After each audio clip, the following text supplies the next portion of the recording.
तेनाली रामा अपनी बुद्धिमानी और हाजिर जवाबी के लिए जाने जाते थे। यहाँ उनके जीवन का एक मजेदार किस्सा है। सोने के आम। एक बार राजा कृष्णदेव राय की माता की मृत्यु हो गई। उनकी अंतिम इच्छा थी कि वे ब्राह्मणों को आम दान करें, लेकिन वे इच्छा पूरी होने से पहले ही चल बसीं। राजा बहुत दुखी हुए और उन्होंने महल के राजपुरोहितों को बुलाया।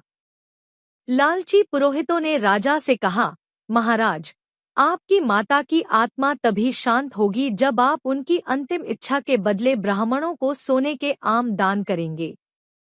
राजा मान गए और उन्होंने भारी मात्रा में सोने के आम बनवाए।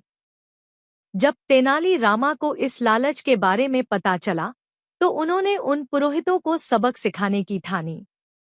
तेनाली ने उन पुरोहितों को संदेश भेजा कि उनकी माता की आत्मा की शांति के लिए भी उन्हें कुछ दान करना है।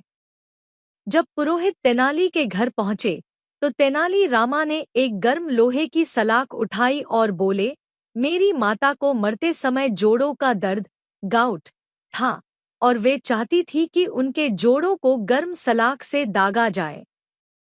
अब आप लोग यह कष्ट सहें ताकि उनकी आत्मा को शांति मिले। तेनाली रामा अपनी बुद्धिमानी और हाजिर जवाबी के लिए जाने जाते थे।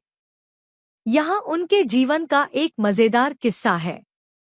सोने के आम। एक बार राजा कृष्णदेव राय की माता की मृत्यु हो गई। उनकी अंतिम इच्छा थी कि वे ब्राह्मणों को आम दान करें, लेकिन वे इच्छा पूरी होने से पहले ही चल बसीं। राजा बहुत दुखी हुए और उन्होंने महल के राजपुरोहितों को बुलाया। लालची पुरोहितों ने राजा से कहा, महाराज, आपकी माता की आत्मा तभी शांत होगी जब आप उनकी अंतिम इच्छा के बदले ब्राह्मणों को सोने के आम दान करेंगे। राजा मान गए और उन्होंने भारी मात्रा में सोने के आम बनवाए।